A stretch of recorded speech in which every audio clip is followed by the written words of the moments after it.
दोस्तों, हम सब जानते हैं कि कान्हा और राधा का प्रेम अमर है। पर क्या आपने कभी सोचा है कि जिस कान्हा ने हजारों शादियां करवाईं, उन्होंने खुद राधा रानी से विवाह क्यों नहीं किया? दुनिया कहती है उनका विवाह नहीं हुआ, पर वृंदावन के घने जंगलों में एक ऐसा कोना है जो आज भी एक बहुत बड़े राज की गवाही देता है।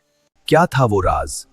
क्यों ब्रह्मा जी को भी स्वर्ग छोड़कर उस डरावने जंगल में आना पड़ा? और क्यों इस विवाह को आज तक दुनिया से छिपा कर रखा गया? क्या आपने कभी सोचा है कि राधा कृष्ण का विवाह क्यों नहीं हुआ? राधा और कृष्ण का प्यार दिव्य था। उनकी कथा प्रेम और भक्ति का इस दुनिया की सीमाओं से परे था। आज मैं आपको उस वन की कथा सुनाता हूं जहां इतिहास ठहर गया था।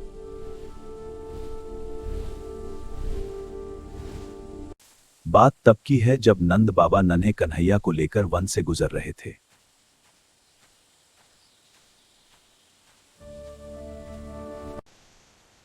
अचानक दिन की रोशनी को काले बादलों ने निगल लिया।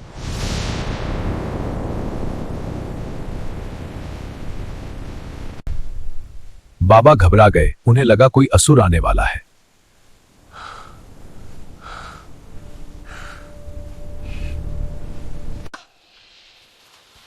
लेकिन भांडीर वन के उस अंधेरे में कोई और भी था जो छिपकर इस पल का इंतजार कर रहा था। पर तभी उस अंधकार के बीच एक दिव्य ज्योति जली।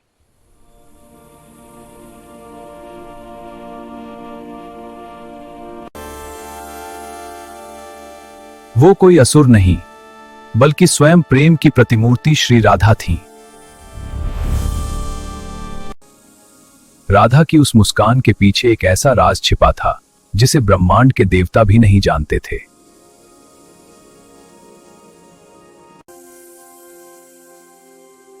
राधा रानी ने धीरे से बाबा की ओर हाथ बढ़ाए।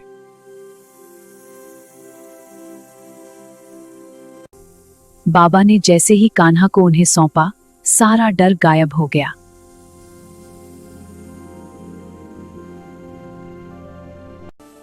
अब शुरू होने वाली थी वह लीला जो देवताओं के लिए भी दुर्लभ थी।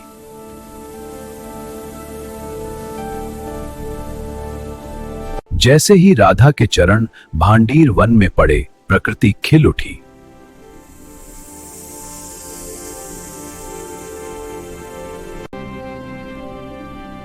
तभी एक चमत्कार हुआ। शिशु कृष्ण का स्वरूप बदलने लगा।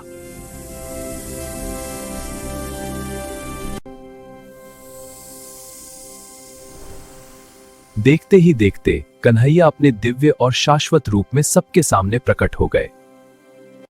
कृष्ण की बंशी की मधुर ध्वनि से जंगल में प्रेम की लहरें उठी। उन्होंने अपना मुकुट संभाला और राधा को देखा, जैसे सदियों करने खड़े थे। उनकी आंखों में प्यार साफ झलक रहा था। ऊपर स्वर्ग में हलचल हुई और स्वयं ब्रह्मा जी नीचे उतर आए। मैं ब्रह्मा, सृष्टि के रचयिता, तुम दोनों के पवित्र मिलन का आशीर्वाद देने आया हूं। प्रभु, आपके इस मिलन का विधान मैं ही करूंगा।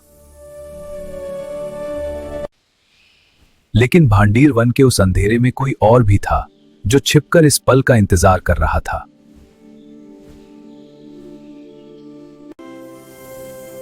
देखते ही देखते वन के बीच एक दिव्य मंडप तैयार हो गया।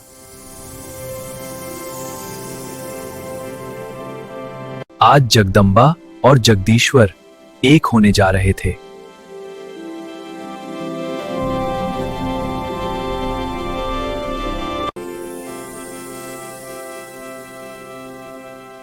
वेदों की ऋचाएं गूंजने लगी। पूरा ब्रह्मांड मौन होकर देखने लगा।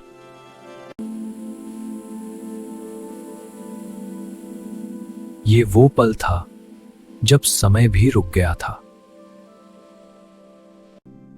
पहला फेरा, विश्वास का, जो कभी डगमगाएगा नहीं।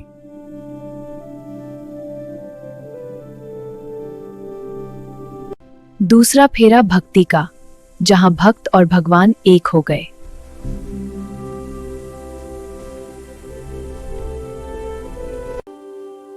तीसरा फेरा, मर्यादा का, जिसे निभाने वो धरती पर आए थे।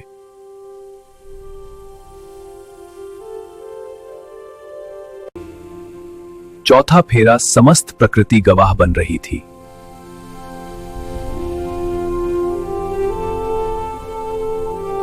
5वां फेरा शक्ति का, जो सदा शिव के साथ रहती है।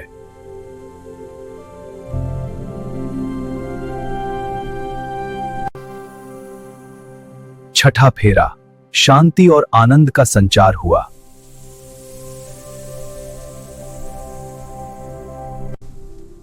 हर फेरे के साथ एक नई अग्नि जल रही थी।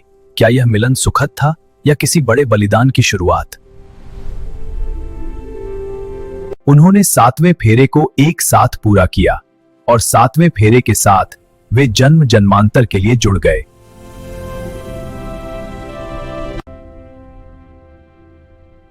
कृष्ण ने राधा की मांग भरी तो लगा जैसे सृष्टि पूर्ण हो गई। संसार भले कहे कि वे अलग थे, पर स्वर्ग जानता था कि वे एक हैं।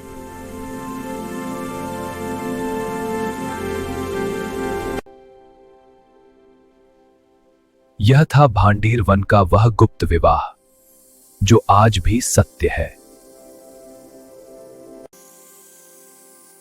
लीला पूरी हुई, अब संसार की मर्यादा निभाने का समय था।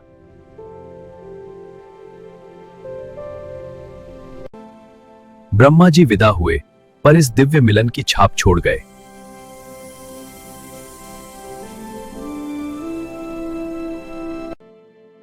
कृष्ण जानते थे कि अब उन्हें पुनः बालक बनना होगा।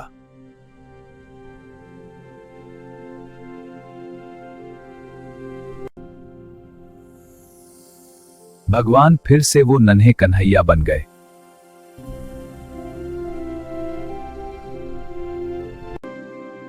राधा के लिए यह विरह नहीं, बल्कि एक नया संकल्प था।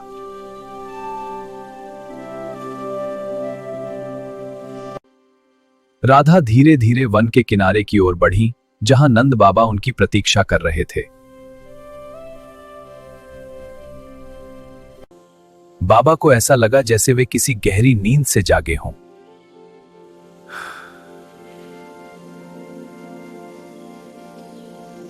राधा ने बच्चे को लौटाया और हवा में ओझल हो गई, पर उनकी खुशबू वन में रह गई। सूरज निकल आया था, मानो कुछ हुआ ही न हो।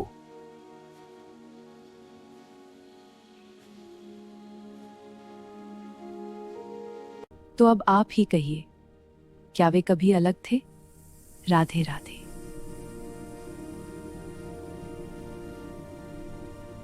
मेरी ये कहानी अगर आपको अच्छी लगी हो तो चैनल को लाइक, कमेंट और सब्सक्राइब करना मत भूलिएगा और अपने दोस्तों के साथ शेयर करना भी ना भूलिएगा।